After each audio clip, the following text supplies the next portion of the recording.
ముందుగా మీ అందరికీ నమస్కారం. నమస్కారం అంటే కూడా మీరు చాలా పెద్దవారు. మీ అందరికీ పాదాభివందనాలు. మా ఆహ్వానాన్ని మన్నించి మీరు ఇక్కడికి రావాలని చెప్పగానే ఇంతమంది వేములవాడ రాజన్న సన్నిధిలో ఉన్న మీరందరూ ఇక్కడికి వచ్చి మా టీంని బ్లెస్ చేయడానికి వచ్చినందుకు మీ అందరికీ పేరు పేరున ప్రతి ఒక్కరికి ఈ శివశక్తులందరికీ నా పాదాభివందనాలు. మీ అందరికీ తెలుసు, పక్కన కూర్చున్నారు తమన్నా గారు. సో మేము ఓదెలా 2 అనే ఓ సినిమాని తీసాము. ఆ సినిమాలో తమన్నా గారు శివశక్తి క్యారెక్టర్ ప్లే చేశారు, ఆ రోల్ పోషించారన్నమాట. సో ఆవిడ మీ గురించి నేను చెప్పినప్పుడు, కథ చెప్పినప్పుడు, మీ అందరికీ తెలుసో లేదో, నాది కూడా కరీంనగర్ జిల్లానే. అక్కడ ఓదెల అనే గ్రామం నాది. నేను వేములవాడకి చాలాసార్లు వచ్చాను. అక్కడ మనకు ఆ కల్చర్ కూడా తెలిసి, నాకు కోడెను చుట్టూ దింపి కట్టేయడం అదంతా. సో మన కల్చర్ గురించి, మన దగ్గర ఉన్న శివశక్తుల గురించి, శివశక్తుల గురించి నేను తనకు చెప్పినప్పుడు తను చాలా ఎక్సైట్ అయ్యి, తప్పకుండా ఈ పాత్ర నేను పోషించాలి, ఇప్పటివరకు నేను చేసిన సినిమాల్లో ఇది నాకు చాలా గొప్పగా దొరికిన అవకాశం, ఈ అవకాశాన్ని నేను తప్పకుండా వినియోగించుకోవాలని తను ప్లే చేశారు. సో చాలా అద్భుతంగా ప్లే చేశారు. నాకు అదృష్టం ఏంటంటే ఈ క్యారెక్టర్ రాయడానికి కానీ, ఇంత దూరం ఈ సినిమాని తీసుకురావడానికి కానీ, మీరు కాకపోయినా మీ అమ్మలను నేను చూసుంటాను చిన్నప్పుడు. ఆ వేములవాడ వచ్చినప్పుడు, లేదంటే శ్రీశైలం వెళ్ళినప్పుడు, కొమరవెల్లికి వెళ్ళినప్పుడు, ఓదెల మల్లన్న సన్నిధిలో వెళ్ళినప్పుడు ఇవన్నీ చూశాను కాబట్టి నా మెమొరీలో చిన్నప్పుడు అలా ఉండిపోయినాయి. అదే విషయాల్ని నేను కథ రూపంలో రాసుకొని, మీరందరూ ఎలా చేసేవాళ్ళు, ఎలా ఉండేవాళ్ళు, ఎలా నడిచేవాళ్ళు, నాకు ఉన్న జ్ఞానంతో నేను తనకు చెప్పాను, తను ప్లే చేశారు. తప్పకుండా రేపు ఈ కల్చర్ గురించి, దీని గురించి తెలిసిన వాళ్ళందరూ కూడా ఈ సినిమాని ఆశీర్వదించి చాలా పెద్ద సక్సెస్ చేస్తారని నేను నమ్ముతున్నాను. సో మీ ఆశీర్వచనం కూడా దానికి ఉండాలి మాకు. శివశక్తులు అంటే మీరు మీ ఫ్యామిలీస్ని వదిలేసి, సంసార జీవితాన్ని వదిలేసి, నాకు తెలిసి వేములవాడలో రాజన్నకు మీ జీవితాలు అంకితం అయిపోయినాయి. అంతే మొత్తం మీరు అక్కడే అంకితం అయిపోయి ఆయన కోసమే బ్రతకాలి, ఆయన సేవలోనే బ్రతకాలి, ఆయనకు ఉన్నటువంటి విషయాన్ని మీరు ప్రజల్లోకి తీసుకెళ్ళాలి.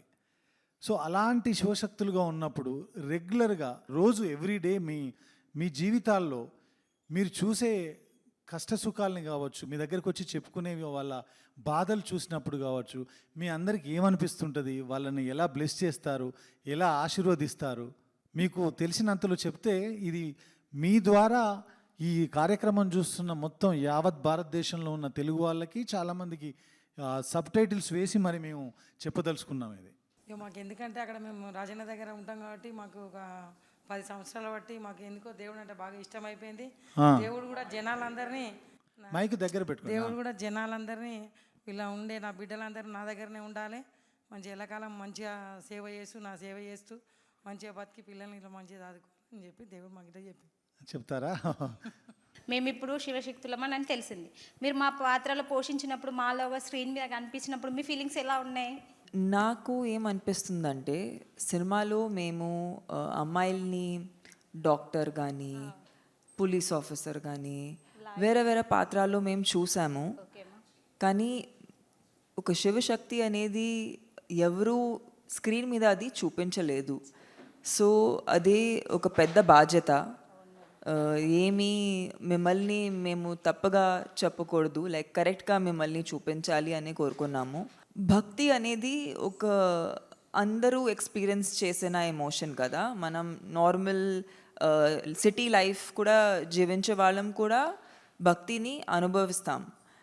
ఆ భక్తిని 100,000 మెనీ టైమ్స్ మల్టిప్లై చేస్తే ఎలా ఉంటుందో అదే గుండెలో పెట్టుకుని ఈ క్యారెక్టర్ని జీవించాను. బట్ ఇవాళ రోజు నా గురించి కన్నా, లేదంటే ఈ సినిమా గురించి కన్నా, మా మెయిన్ విషయం ఏంటంటే మీరు శివశక్తులు ఎలా ఉంటారు జనాలకి తెలియాలని. బికాజ్ మీ గురించి చాలా తక్కువ మందికి అర్థమవుతుంది. అంటే కొంతమంది నేను కూడా చాలామందికి చెప్పాను, నేను ఇలాంటి ఒక సినిమా చేస్తున్నాను. సో వాళ్ళు అడుగుతున్నారు, ఓ నాగసాధు లాగా ఉంటారు, లేదంటే సో వాళ్ళకి తెలియదు. కాబట్టి మీతో కలిస్తే మీరు మాకు చెప్తారు, ఈ ప్రోగ్రామ్ మేము అందరికీ చూపిస్తాము, మీ గురించి మీ మీ జీవితం గురించి వాళ్ళకి ఇంకా తెలుస్తుంది, అండ్ ఈ సినిమా మేము ఎందుకు తీసాము అనేది వాళ్ళకి అర్థమవుతుంది. సో మీరు చెప్పాలి, మీరు ఏ ఏ ఏ వయసులో మీరు శివశక్తిగా మారారు అండ్ ఎందుకు మారారు, మీ లైఫ్ ఎలా ఉంటుందో దాని గురించి మాకు కొంచెం చెప్తే చాలామంది తెలుసుకుంటారు. అయితే మేము వేములవాడలోనే ఉంటాం మేడం. మా పిల్లలకి హెల్త్ బాగాలేకుండే, ఎక్కడికి పోయినా మా పిల్ల ఇప్పుడు నాకు 2 అమ్మాయిలు మేడం. చిన్నప్పటి నుండి హాస్టల్లోనే ఉన్నారు. కానీ వాళ్ళకి హెల్త్ బాగాలేక కడుపు నొప్పి లేసి అట్లా 2 years నేను మొత్తం కరీంనగర్లో దవాఖానలు ఎన్ని ఉన్నాయో అన్నీ చూపించిన మేడం. చూపించినా కానీ ఎక్కడా తగ్గలేదు. తగ్గకపోయేసరికి మళ్ళీ నాలాంటి వాళ్ళు వేరే వాళ్ళు ఉంటారు కదా, వాళ్ళ దగ్గరికి వెళ్ళా అన్నట్టు. వెళ్తే మీ పాపకు హెల్త్ ఖరాబ్ అయింది, నా స్కానింగ్లు ఏవి తీయించినా ఓకే ఉంది, కానీ ప్రాబ్లం తెలుస్తలేదు, కడుపు నొప్పి లేస్తుంది. అట్లా ఎందుకు లేస్తుంది మేడం, ఇట్లా మరి మా పాప బాగుంటలేదంటే మీరు ఇట్లా మా దాంట్లో ధారణ వేయించుకుంటారు అని అంటారు అన్నట్టు. ఇప్పుడు శివశక్తుల్లాగా అయినామంటే ఫస్ట్ ధారణ వేయించుకోవాలి. అంటే వేములవాడ రాజన్న గుళ్ళో ఆయన సన్నిధానాల్లో పెళ్లి చేసుకోవడం అన్నట్టు ఆయనకు. అయితే అట్లా చేసుకోవాలి అని అంటే ధారణ వేయించుకోవాలంటే నాకు 2 అమ్మాయిలు ఉంటారు, వాళ్ళు డేట్స్ ఉంటారు, పీరియడ్స్ ఉంటారు, వాళ్ళకి మళ్ళీ పెళ్ళిళ్ళు చేస్తే వాళ్ళు డెలివరీలు నేనే చేయాలి. అప్పుడు ఈ పిల్లల పరిస్థితి ఎట్లా అని అంటే మేము అట్లా ఒప్పించుకుంటాము, అట్లా మాట్లాడుకుంటామని మాకు గురూజీ ఉంటాడు అన్నట్టు. ఆ గురూజీ చెప్తే మీరు అట్లా చెప్పి నా పిల్లలకు బాగా చేయించి ఒప్పిస్తే నేను చేయించుకుంటా, నేను రాజన్న గుడిలో పెళ్లి చేసుకుంటా, ఇప్పుడు ఏది ప్రాబ్లం ఉండదు అని అంటే మీరు అట్లా చెప్పండి సార్ అని అంటే సరే అమ్మ అని మా గురూజీ చెప్పినాక వీళ్ళు ఉంటారు కదా, వీళ్ళిద్దరిని తీసుకెళ్ళి అక్కడ ధారణ వేయించుకొని వచ్చినాం అన్నట్టు. వచ్చిన తర్వాత ఇప్పుడు శివ కళ్యాణం అయింది మొన్న మండే. నెక్స్ట్ మండే రోజు అందరం అక్కడికి వెళ్ళాము, సన్నిధానంలో ఉంటాం. పెళ్ళి అంటే ఎట్లా మేడం, మేము పోతామా అక్కడ, మేము కూడా అన్ని రుద్రాక్ష ఉంటుంది చిన్నది, ఆ చిన్నది రుద్రాక్ష వేరే చేంజ్ చేసుకుంటాం. అక్కడ అక్షంతాలు, జీలకర్ర బెల్లం పెళ్ళి ఎట్లా చేసుకుంటారో మనం మా లైఫ్లో సేమ్ అట్లాగే దేవునితో వీళ్ళతో మేము చేసుకుంటాం అన్నట్టు. తల మీద జీలకర్ర బెల్లం పెట్టుకుంటాము, తలంబ్రాలు పోసుకుంటాము, కొత్త చీర గాజులు అన్నీ పెట్టుకుంటాం అన్నట్టు. అట్లా సంవత్సరానికి ఒకసారి పెళ్లి కూతురులానే రెడీ అవుతాం. మనం పెళ్ళి చేసుకుంటే ఎట్లా రెడీ అవుతారో సేమ్ అట్లాగే రెడీ అయ్యి వెళ్తాం. మేము అక్కడికి వెళ్ళి అక్కడ పెళ్ళి చేసుకొని సన్నిధానంలో మాకు అన్న సంతర్పణ పెడతారు, అక్కడ తినేసి ఆ రోజు ఉండి నైట్ మళ్ళీ మేము ఇంట్లోకి వచ్చేస్తాం. ఇక అట్లా మా ఫీలింగ్స్ అనేది మేము ప్రొద్దున లేవగానే మొహం కడుక్కొని ఫ్రెష్ అయిన తర్వాత మేము పూజ చేసుకున్నాక మా రుద్రాక్షను కడిగి వాటి వాటర్నే తాగిన తర్వాతనే మంచినీళ్ళు, అది తీర్థం అంటాం అన్నట్టు. మేము వాటర్ని తీర్థంలా తీసుకుంటాం, అది తాగిన తర్వాతనే మిగతా పనులన్నీ చేస్తాం. అంతవరదాకా పచ్చి మంచినీళ్ళు కూడా తాగం. మళ్ళీ మేము ఎవరైనా ఇంటికన్నా పోతే కూడా ఏమీ తినం, ఏం తినకూడదు అంటారు కానీ తినం. మేము ఎట్లున్నామో అట్లానే వస్తాము, మాకు మళ్ళీ మేము ఇట్లా పీరియడ్స్ ఉన్న వాళ్ళైనా డెలివరీ అయిన వాళ్ళ ఇంటికి కూడా వెళ్ళాం. ఎవరైనా చనిపోతే కూడా పోకూడదు అక్కడికి, అట్లా అన్ని నిబంధనలు ఉంటాయి అన్నట్టు. అవన్నీ కట్టుబడి ఉంటేనే ఇంతవరకు ఉంటాం. మేము ఇలా ఉన్నాం, లేకపోతే ఆ రాజన్న అస్సలు ఒప్పుకోడు. ఇక చెప్పలేక బాగా దగ్గర వాళ్ళు ఉన్నారనుకో, ఇవన్నీ తీసేసి దేవుని రూమ్లో పెట్టి చిన్న కొన్ని గాజులు వేసుకొని దేవుని రూమ్లో పెట్టేసి పోయి వచ్చి మళ్ళీ వేములవాడలో స్నానం చేసి అవన్నీ మళ్ళీ తీసుకొని కొత్తగా వేసుకొని వస్తాం. అట్లా ఉంటుంది పద్ధతి. బాగా నిష్టగా ఉంటేనే రాజన్న మీదికి వస్తాడు, లేకపోతే రాడు. రాజన్న మీదికి పద్ధతి ఉంటే వస్తానన్నారు కదా, వచ్చినప్పుడు ఆయన మీ వ్యక్తిగత కుటుంబంలో జరిగిన సమస్యల గురించి చెప్పాలనిపిస్తుందా మీకు, ఊరి సమస్యల? అంటే మన దగ్గర వాళ్ళు ఉంటారు కదా సార్, దగ్గర వాళ్ళు ఉన్న వాళ్ళు వాళ్ళు ఇప్పుడు బాధ ఉంటుంది, నాలో ఉన్న బాధ ఉంది, నా ముంగటున్న బాధ వాళ్ళు ఉంటారు, అలా బాధ భరించలేని వాళ్ళు ఉంటే వాళ్ళు వస్తారు. నాకు ఇట్లా ఉంది ఆపతి, మరి ఎన్ని చేసినా తగ్గట్లేదు, మరి నేను ఏం చేయాలి అని అన్న వాళ్ళకు కూడా చెప్తారు. మీకు ఇక్కడ స్పృహలోకి వస్తుంది ఏం చెప్పాలో, అప్పటి వరకు మాకు ఏం తెలియదు, పూనకం అట్లా వస్తుంది అన్నట్టు. అప్పటి వరకు మాకు ఏం తెలియదు. మీరంతా అదృష్టవంతులు, ఆయన మీ లోపలికి ప్రవేశిస్తాడు. ఇక ఆమెకు వస్తుంది ఆల్రెడీ శివదేవుడు, కాశీ విశ్వేశ్వర స్వామి ఉన్నాడు ఆమెలో. ఆవిడని ఇలా చూడడం, దగ్గర నుంచి చూడడం, మిమ్మల్ని కలవడం మా అదృష్టం అండి నిజంగా. మేము అందుకే ఈ సినిమా ప్రారంభోత్సవం కూడా మేము కాశీలోనే చేయడం జరిగింది. ఈ సినిమాకు సంబంధించిన ఏదైతే మేము తీసామో దాన్ని ఫస్ట్ టైం ప్రపంచానికి చెప్పే ముందు దాన్ని తీసుకెళ్ళి కుంభమేళాలో మేము దానికి ప్రజల్లోకి తీసుకెళ్ళడం జరిగింది రిలీజ్ చేసి. ఫస్ట్ నేను డాక్టర్ నుంచే పడ్డా, అయితే నాకు తలకాయల రక్తం గడ్డ కట్టింది, ₹1 బిల్లలుపు కట్టింది. అయితే హాస్పిటల్ అన్నీ తిరిగినాం మేము, హాస్పిటల్ అన్నీ తిరిగితే అమెరికా కూడా వేసుకోయారు నన్ను. వేసుకుపోయినా బతకది అన్నారు. ఇక లాస్ట్ ఒక 4 సంవత్సరాలు తిరిగిన నేను. అమెరికా డాక్టర్ ఏమన్నాడంటే ఇక అయిపోయింది ఇంటికి వేసుకోరు అన్నారు. అన్నాక తీసుకొచ్చి గడ్డలేసారు. ఫస్ట్ ఏంటంటే మా చిన్న కొడుకు 9 నెలలోడు పూర్తిగా సీరియస్ ఉంటే ఒక ఆమె చెప్పింది కదా, రాజన్న నమ్మితే మీ కొడుకు బతుకుతాడు అని అన్నారు. ఇక ఐసు లెక్క అయిపోయింది ఆయన. ఫస్ట్ పరమం అది ఎమ్లవాడ అన్నది మాకు తెలియదు అప్పుడు. మాకు యాదగిరిగుట్ట కొండగట్టు అదే ఉండే. ఇక నా అమ్మంగానే ఒక 5 నిమిషాలకు మా కొడుకు లేచిండు. ఇక అట్లా సోమవారం సంవత్సరానికి ఒకసారి పోయినాం మేము. ఒక 25 సంవత్సరాలు అవుతుంది కావచ్చు. పోయినాక ఒక 4 ఏళ్ళు 5 ఏళ్ళకు కాశీశ్వరుడు వచ్చి ఇంట్లోనే ముసలైనగా వచ్చుడు పెట్టినాక డాక్టర్ నుంచి చేయబడ్డా నేను. ఇక అది నొప్పి లేచింది బాగా. నొప్పి లేచినాక కూడా ఇదేంది మేము సంవత్సరానికి ఒకసారి పోయినాక ఇంత బతకదా అంటారు అనేది లాస్ట్ గడ్డలో కూడా వేసారు నన్ను. గడ్డలు వేసినాక మా చిన్న కొడుకు 10వ తరగతి ఎగ్జామ్ రాసి హైదరాబాద్ వచ్చిండు. హైదరాబాద్ వచ్చినాక మళ్ళీ ఇట్లా గడ్డలు వేసిర్రు అనగానే ఇక్కడి నుంచి ఆడికి వచ్చినాక నా పొడుగు వండి ఈ సంవత్సరం ఏం లోడపోలేదు, అందుకే మా అమ్మ చచ్చిపోలేదని ఏడుచుడు పెట్టిండు. ఏడితే కళ్ళు తెరిచిందట. నేను తెరిచినాక తీసి లోపలేసారు. లోపలేసినాక హైదరాబాద్ ఒక ఆమె వచ్చి లేదు నాకు జోల పడితే నేను బతికిద్దా అని రాజన్న వచ్చి ఆమెకు చెప్పిండు. నేను పట్టా అని అన్నా. కానీ పట్టినాక నాతోటి ఒక 20 మంది బతికారు. ఒక ఆమెకు 5 ఏళ్ళ పిల్లకు పేగు మడత పడ్డది. అయ్యో హాస్పిటల్ పంట తిరుగుతుంటే గిట్లెట్లయితుంది. నాకు కాశీశ్వరుడు ఒక చిన్న పిల్లగాని రూపంలో వచ్చి వాళ్ళని ఎందుకు రక్షించవు అన్నాడు. అయ్యో మీ గిట్లుందా మీ ఒంటిలా మీ పిల్ల ఒంటిలా అంటే నిజమే శివుడు అని అన్నారు. అంటే ఆ పిల్లకు ఫోన్ల ధరనే బాగా వేసిన. ఫస్ట్ కరీంనగర్ జిల్లాలో 3 కర్ణ వచ్చి వేసుకుపోతుర్రు. చిన్న పిల్లలు ఉన్నారు వాళ్ళకు. అయ్యో వాళ్ళు బతకాలి కదా మన కుటుంబం వెనుక వాళ్ళని కాపాడాలి నేను. ఈ రాజన్న లేడా గుళ్ళే అని రాజన్నకి మొక్కాలే అంటే వాళ్ళని కూడా తీసుకొని చాటు పెట్టేటోళ్ళని వాళ్ళని బతికిచ్చిండు. నేను కూడా బతికిన. పిల్లలు కానోళ్ళకు 15 ఏళ్ళు 20 ఏళ్ళు ఇట్లా ఆయాసపడ్డోళ్ళకు అయ్యో వాళ్ళు ఇంత ఆయాసపడుతుర్రు అన్నాక మళ్ళీ నాకు రాజన్న అయినా యమలాడ రాజేశ్వర స్వామి కాశీశ్వరుడు మా దిక్కు సిద్ధేశ్వరుడు ఉంటాడు. వీళ్ళొక గిట్లనే నీళ్ళక తెల్ల బట్టలు వేసుకొని అమ్మ వాళ్ళకి పిల్లలు లేక అల్లాడిస్తుర్రు, నువ్వెందుకు అట్లుంటున్నావు, మేము లేమని ఇవ్వంట్లే, నువ్వు వాళ్ళని బట్టు వాళ్ళకి సాయం చెయ్యి అంటే నేను ఒక 60-70 మందికి సంతానం ఇప్పించిన, ఒక 30 మందికి పెళ్ళిళ్ళు చేసిన. ప్రాణాలు పోయేటోళ్ళకి కూడా నేను కాపాడిన. కానీ నేను రూపాయి తీసుకోలేదు. ఎందుకంటే నా ఇంట్లో ఆపతి వెనుక సిరి ప్రజలని నేను కాపాడాలి. యమలాడకు ప్రజలు ఇంత పెరగాలి. మీరే ఇంకేముంది, ఆయన శివయ్య మీ రూపంలో ఉన్నాడు. భక్తి అంటే అది డెఫినెట్గా మేమిద్దరం ఈ సినిమా షూట్ చేసేటప్పుడు ఎంత స్ట్రాంగ్గా ఫీల్ అయ్యాము. అండ్ మీకు తెలియాలి సార్ వైఫ్ యాక్చువల్లీ చాలా పెద్ద, she a very big Shiv Bakht.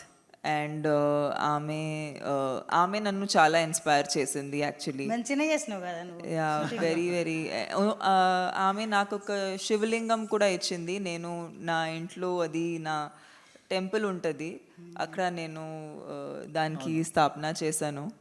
So మిమ్మల్ని చూసి నిజంగా మేము మీ లైఫ్ ఎలా ఉంటుందో అది అర్థం చేసుకోవడానికి నిజంగా మేము చాలా ఎక్సైటెడ్గా ఉన్నాము.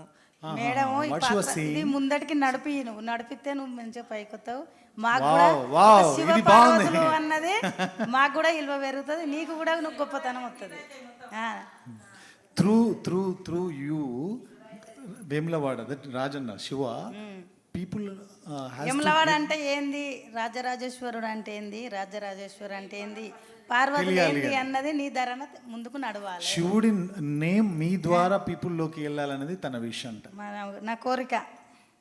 Thank you so much. మీరు ఇలా చెప్తుంటే నాకు యాక్చువల్లీ నేను చాలా చాలా ఫీల్ అయిపోతున్నాను. Thank you so much. Life మీరు చెప్పినవి విన్న తర్వాత, మీరు అంత పెద్ద ఇన్సిడెంట్ జరిగిన తర్వాత మీరు సర్వైవ్ అవ్వడమే శివుడి యొక్క కృప, శివుడి యొక్క అంతే ఆయన దయ.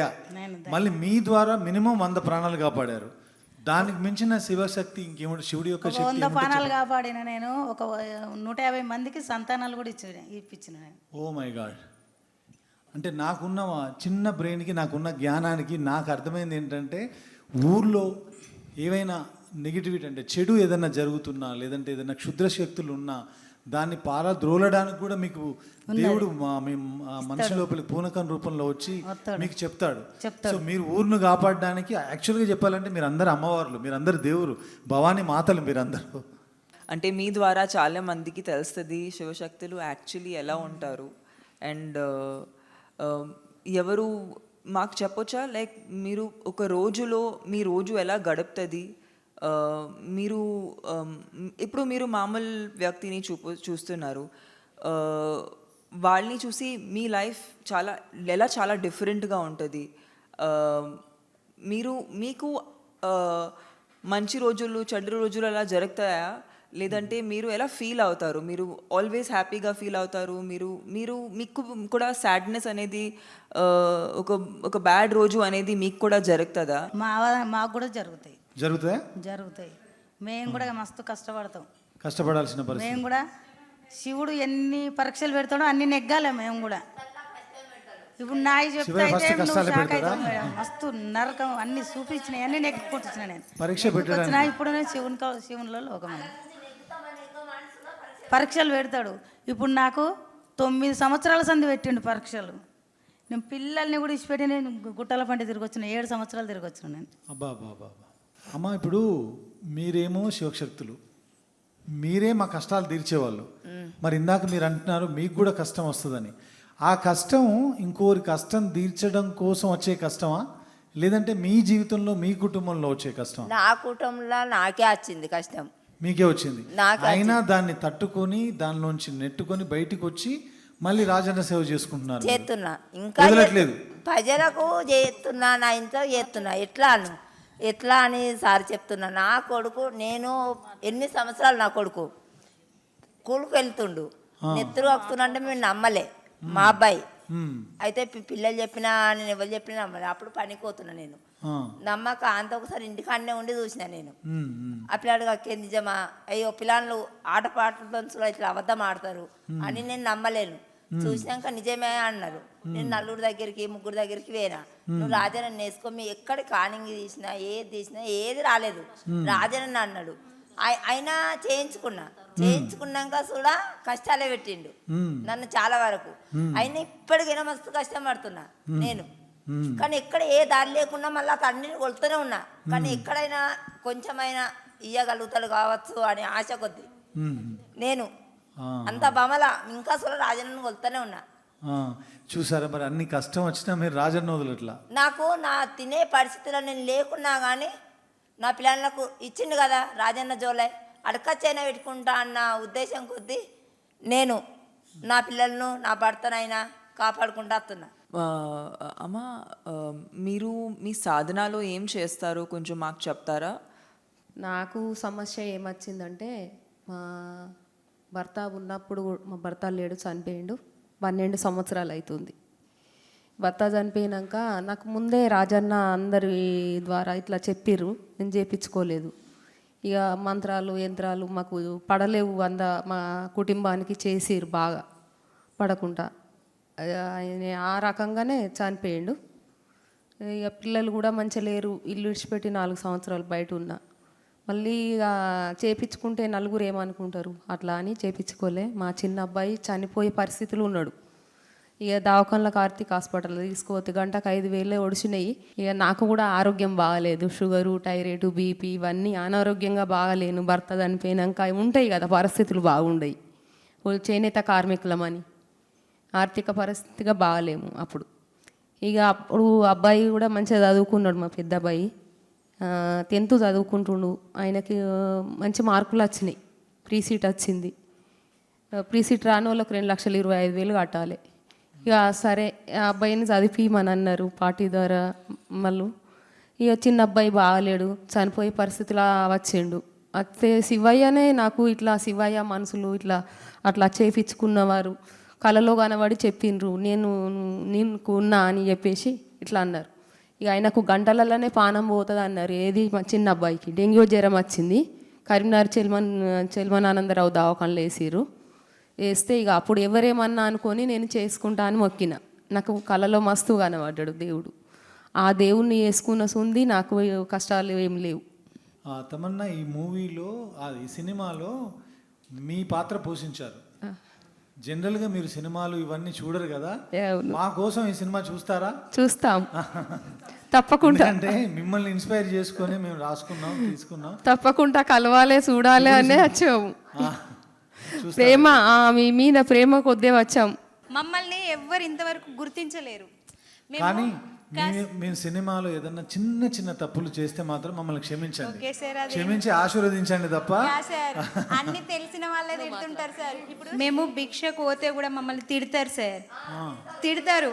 వీళ్ళు ఇగో పెద్ద స్టైల్గా ఇది ఏదో జోలేసుకొని ఇలా ఇట్లా బూతులతో కూడా తిడతారు సార్ మమ్మల్ని. మేము పోతుంటే అడుక్కోవాలన్నా మాకు బాధ అనిపిస్తుంది. అట్లా పోయి కూడా తిట్లు పడి కూడా మేము చేసుకుంటాం. అది మాకు తెలుసు, మాకు దేవుడు ఉన్నాడు, మేము మాట్లాడాలి, ఆ దేవుడితో చేసుకోవాలని అనిపిస్తుంది. మళ్ళీ భర్త చనిపోయినా కానీ మేము గాజులు కానీ బొట్లు కానీ తీయకూడదు. కానీ మమ్మల్ని ఏమంటారు తెలుసా, భర్త చచ్చిపోయినా కానీ అది గాజులు వేసుకుంటుంది, గాజులు వేసుకుంటుంది. ఇక ఇదేమన్నా అంటే రాజన్న అని పెళ్లి చేసుకున్నా అని అంటది. కానీ మళ్ళీ ఎట్లాగో తయారవుతుంది చూడవు కానీ అట్లా కూడా తిడతారు సార్. మేము బాగా హింస అది ఇక మాకు అనిపిస్తుంది. దేవుడు మమ్మల్ని ఇట్లా ఎందుకు అనిపిస్తుండు వాళ్ళతోని, పోనీలే ఏదో ఒక రోజు మాలాగానే అవుతారు కావచ్చు మీరు అనుకొని అట్లా కూడా ఊకుంటాం సార్. మేము తిట్టినా కానీ పడతాం, ఇక దేవుడు ఉన్నాడు మమ్మల్ని రప్పించుకున్నాడు, అట్లా చేయించుకున్నాడు, దానికి మేము కాదు కదా బాధ్యత అని కూడా మిమ్మల్ని తిట్టేవాళ్ళు కూడా వాళ్ళ తెలియనితనమే. ఆశీర్వాదం ఉంటుంది, శివయ్య ఆశీర్వాదం ఖచ్చితంగా ఉంటుంది మేడం. మేము మాట అన్నామంటే ఖచ్చితంగా మంచి జరుగుతుంది మేడం.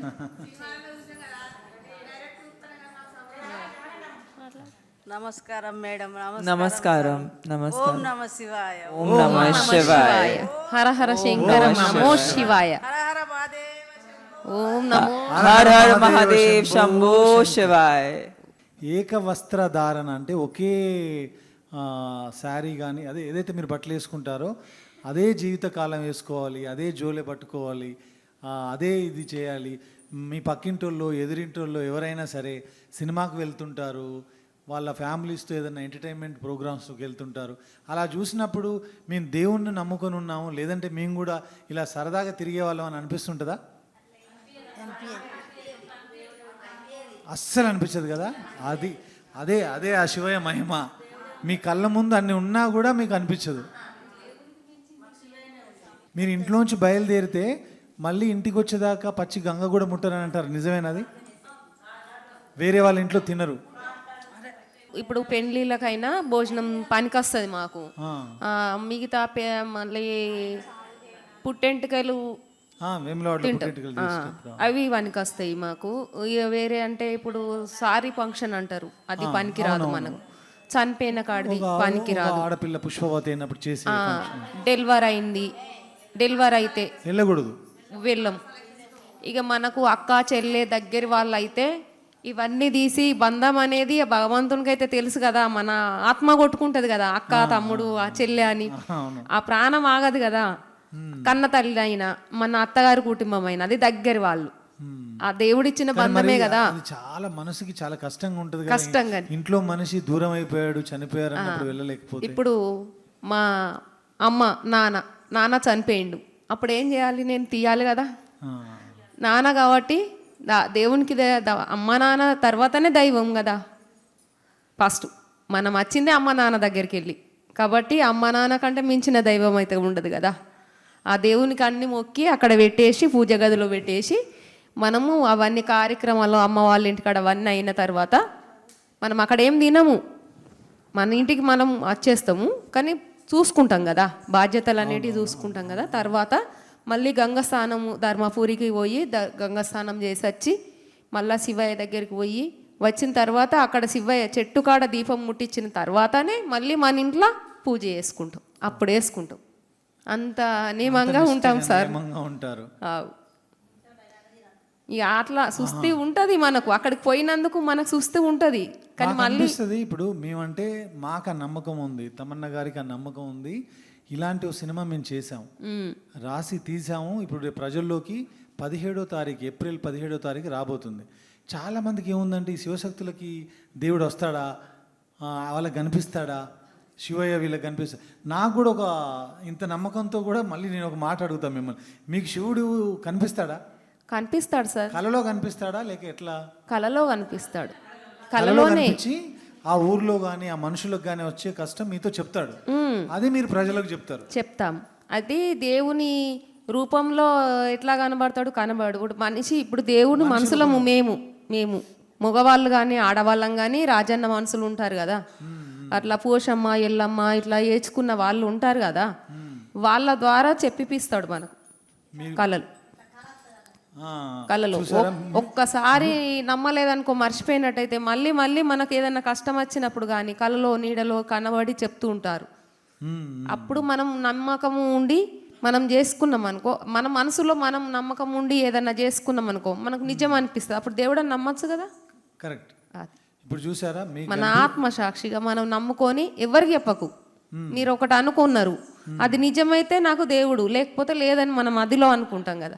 అప్పుడు మనం నిజం అనిపించినప్పుడు అయితే నమ్మాలి కదా. అవును. అది మళ్ళీ ఇంకొకరికి చెప్తాము. ఇదిగో ఇక్కడ ఉన్న వాళ్ళు, మన కెమెరా టెక్నీషియన్స్, ఇక్కడ ఉన్న డైరెక్టర్స్, ఇక్కడ ఉన్న మిగతా వాళ్ళు, అలాగే సామాన్య ప్రేక్షకులు, సినిమా చూసేవాళ్ళు, బయట ఉన్న ప్రపంచంలో చాలామందికి శివుడు కనిపించడు. మా ప్రయత్నమే ఈ సినిమా ద్వారా ఒక భక్తురాలు నిజంగా శివుణ్ణి కొలిస్తే శివుడు దర్శనమై వాళ్ళకి కనిపిస్తాడు. సో ఇలా కనిపించిన వాళ్ళందరికీ సినిమాలో మేము శివుణ్ణి చూపిస్తాం. ఒక మాటలో చెప్పాలంటే సినిమా వదలటు అదే. ఇప్పుడు మాకు కనబడాలా అంటే కూడా ఇప్పుడు మాకు దేవుడు వచ్చి కూడా చెప్తారు కదా సార్, అప్పుడు నమ్మాలి కదా. నమ్మాలి. అయ్యో నేను చూసా మాకు ఏమి ఆపద ఉంది అని వీళ్ళు నిజమా అబద్ధమా అని కూడా మనం అడిగిన మన మనసులో అడగకపోతే కూడా వాళ్ళు చెప్తారు.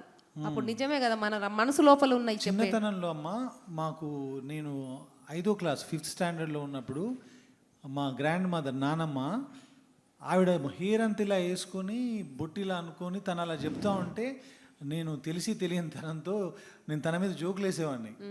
నిజంగా నీకు లోపలికి ప్రవేశించాడా శివుడు, ఊరికే చెప్తున్నావు అని. తర్వాత ఒకరోజు ఆవిడ ఏం చేసిందంటే, ఇది మా ఊర్లో మా ఓదల్లో అందరికీ తెలుసు, మా విలేజ్ పీపుల్ అందరికీ. తను ఒకరోజు మాట్లాడుతూ ఇలా చేసేసి ఇటు పక్కన గడ్డివాములు అంటారు కదా, ఎండుగడ్డి మనం గేదెల కోసం వాటి కోసం తెచ్చి పెడతాం, అక్కడ పెట్టొద్దురా, అక్కడ పెడితే కాలిపోతుంది అందన్నమాట ఆవిడ అనింది. ఎవరు పట్టించుకోలే ఆమె పేరు నరసమ్మ, మా నాన్నమ్మ పేరు. కరెక్ట్గా 24 గంటలు గడవక ముందు అక్కడ పెట్టిన గడ్డివాములు మొత్తం కాలిపోయినాయి. నెక్స్ట్ డే మొత్తం this happen in my village. ఏదైనా 24 గంటలు జరగక ముందే అక్కడ పెట్టిన గడ్డివాములు మొత్తం కాలిపోయినాయి. కారణం ఎవరికి తెలియదు. మళ్ళీ ఆవిడ చనిపోయేంత వరకు, లాస్ట్ ఒక 3-4 ఇయర్స్ బ్యాకే చనిపోయారు. ఆవిడ చనిపోయేంత వరకు తనే వెళ్ళి మంటలు ఆర్పింది అనమాట. ఈ కాళ్ళన్నీ కాలిపోయి ఆ గుర్తులు అలాగే మిగిలిపోయినాయి. ఆవిడే వెళ్ళి మంటలు ఆర్పడే ప్రయత్నం చేసింది, బట్ మిగతా వందలాది మంది జనం హెల్ప్ చేశారు. కానీ ఈవిడ అందులో దూకేసి ఆ మంటల నుంచి నడిచేసి శివయ్య వీటిని ఆర్పి, ఎందుకంటే పక్కన ఇల్లు ఉన్నాయి, అది అంటుకుంటే ఓదల చాలా ఇళ్ళకి ఆ మంటలు అంటుకొని కాలిపోతాయని. సో ఇట్లా వాళ్ళని చూసి ఆ రోజు నుంచి ఇంకా అప్పటి నుంచి నేను ఆమెను చూసి కామెంట్ చేయడం ఆపేసా. చిన్నతనం తెలియదు, ఏంటి ఇలా అంటున్నారు, హెయిర్ ఇలా అంటుంది, ఇది ఏంటి అని. సో అలా నాలాంటి వాళ్ళు చిన్నప్పుడు అలాంటి తప్పులు చేసిన వాళ్ళందరికీ, మీలాంటి వాళ్ళని ఈ కార్యక్రమం ద్వారా, తమన్నా ద్వారా, ఇప్పుడు ఈ సినిమా ద్వారా శివుణ్ణి కొలిస్తే జరిగే మంచి విషయాలు తెలియాలనేదే మా ప్రయత్నం. తప్పకుండా మీ అందరి ఆశీర్వచనంతో ఈ శివతత్వం, ఈ శివశక్తుల శక్తి ప్రజల్లోకి వెళ్ళాలని మనస్ఫూర్తిగా కోరుకుంటున్నాను నేనైతే. Thank you sir. మేము ఈ సినిమా తీసేటప్పుడు ఒకే ఒక తప్పు చేశాము. మీలాగా మీ స్మైల్, ప్రతి ఒక్కరికి ఉన్న నవ్వు ఇంత అద్భుతంగా ఉంటుంది, అది మేము ఈ క్యారెక్టర్లో చూపించలేకపోయాము. నెక్స్ట్ సినిమా తీస్తే మీలాగా ఈ శివశక్తులు నవ్వుతుంటూ హ్యాపీగా ఉంటూ, కష్టాలు అందరికి ఉంటాయి, ఇలాంటి కష్టాలు ఎవరికి ఉండరు అనేది ఇప్పుడు ఆవిడ చెప్తున్నారు కదా. బట్ మీ అందరి నవ్వు చూసి అబ్బా నవ్వు అంటే ఇలా ఉండాలని అర్థమైంది. శివభక్తులు అంటే ఎప్పుడు హ్యాపీగా ఉంటారనేది నాకు కనపడుతుంది. అంటే మేము ఎంతమందిని కలుస్తాము, కానీ వాళ్ళ ముఖంలో ఎప్పుడు ఆ నవ్వు అనేది ఉండదు. మీ నవ్వు చూస్తే మేము ఎంత ఆనందపడుతున్నాము. Thank you. మీలాగా నవ్వాలని, మీలాగా హ్యాపీగా ఉండాలని ఆశీర్వదించు. మనకు కూడా ఉంటాయి బాధలు, కానీ మనం బాధపడే బదులు నవ్విస్తేనే బాగుంటుంది కదా మేడం. ఏప్రిల్ 17వ తారీఖు విడుదల అవుతున్న ఈ సినిమా మేము కష్టపడి ఇష్టపడి చాలా ప్రేమతో భక్తి శ్రద్ధలతో చేసాం. సినిమా ఏదో ఇంత పెద్ద సూపర్ స్టార్ ఉన్నారు సినిమా చేసేద్దాం జనాల్లోకి ఇది అట్లా వదిలేద్దాం అలాంటి ఉద్దేశంతో చేయాల. చాలా ప్రేమతో చేసాం. అదే ప్రేమతో మీరు ప్రేమగా మమ్మల్ని ఆశీర్వదించండి, అంతే చాలు మాకు. మీకు మా మీద కథ రాయాలని ఎలా అనిపించింది మేడం? సార్ అంటారు, సార్ రాశారు కదా. ఎలా ఎందుకు రాయాలి? ఎందుకు ఇందాక చెప్పాను కదా, ఆ ప్రాంతం నుంచి వచ్చిన వాడిని అక్కడ చూసిన వాడిని కాబట్టి శివుడి తత్వాన్ని లేదంటే శివుడి భక్తిని ఒక కథలో చెప్పాలని అనిపించడానికి కారణమే నేను అక్కడ పుట్టడం వల్ల, అంతే. 17th April మా సినిమా వదిలా 2 రిలీజ్ అవబోతుంది. మీ ఆశీస్సులతో మేము ఈ రిలీజ్ మంచిగా జరగాలని అందరికీ నచ్చాలని కోరుకుంటున్నాము. సో ప్లీజ్ మీ ఆశీస్సులు ఇవ్వండి. Thank you.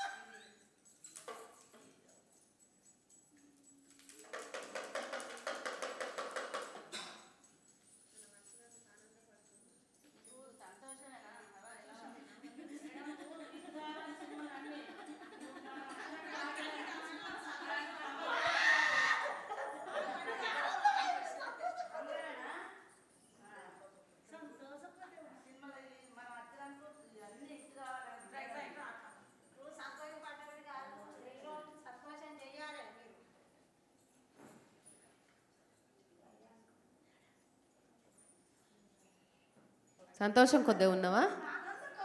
ఆనందమేనా? మల్లన్న దేవుడు అట మేడం. మీరు మల్లన్నను నమ్ముకోమని చెప్తుండు. అన్నీ అనుకున్నాడు జరుగుతాయంట. మల్లన్నను శివయ్యను నమ్ముకోమని చెప్తుండు. గుడికి రమ్మంటారా? కొమరేలి మల్లన్న, కొమరేలి మల్లన్న.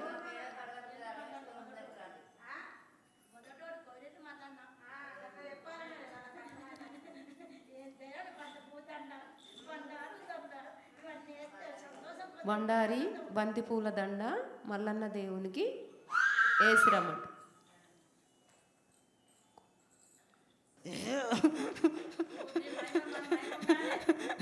రాజరాజేశ్వరుడు అంటే బొల్లా శంకరుడు నేను, భక్తవ శంకరుడు నేను, ఆపతిన్నోళ్ళకు వాళ్ళింటనే ఉంటా నేను.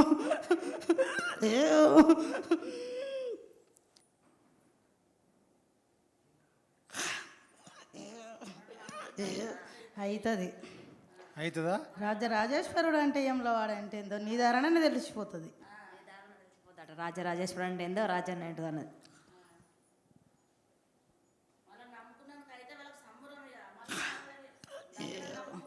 అవుతుంది అవుతుంది. నేను ఎవ్వరికీ వమ్ము చేయలే. నన్ను నమ్మిన వాళ్ళకు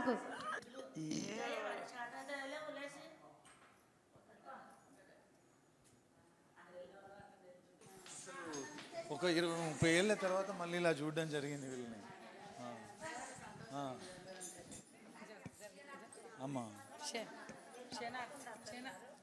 తప్పకుండా అమ్మా 2 ఏళ్ళ తర్వాత